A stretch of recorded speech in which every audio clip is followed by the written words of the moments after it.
Nous étions très contents car on arrivait à écraser les chardons avec le tracteur Ford. Malheureusement, tout le pollen des chardons se mettait dans le radiateur. Donc là, on était en train de nettoyer. Comme vous voyez, on voit encore plein. Le nettoyage avançait bien, mais on voit encore plein de trucs.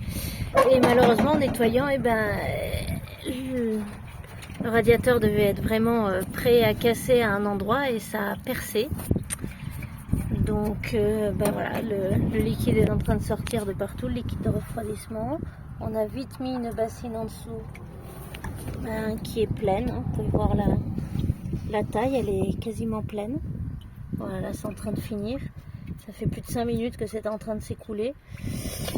Et voilà, et bon, c'est même pas trop, on n'a pas trop forcé en plus, donc c'est vraiment, ça devait déjà être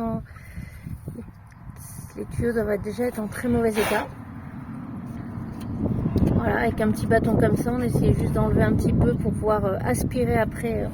J'avais pris un aspirateur là, j'avais pris un aspirateur, donc on le sortait un peu parce que l'aspirateur n'était pas assez puissant pour le sortir lui-même.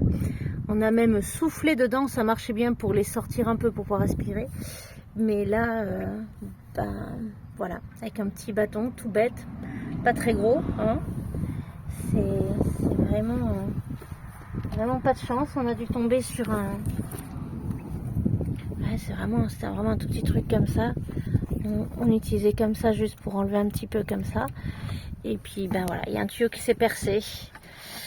Voilà, regarde. Ouais, non, il y a au moins une dizaine de litres, je pense. Et c'était pas très beau d'ailleurs. On devait faire la vidange, mais on n'avait pas prévu que ça soit la vidange cassée. Voilà, bon il va falloir qu'on démonte et qu'on l'amène parce que là, vu comme ça a coulé,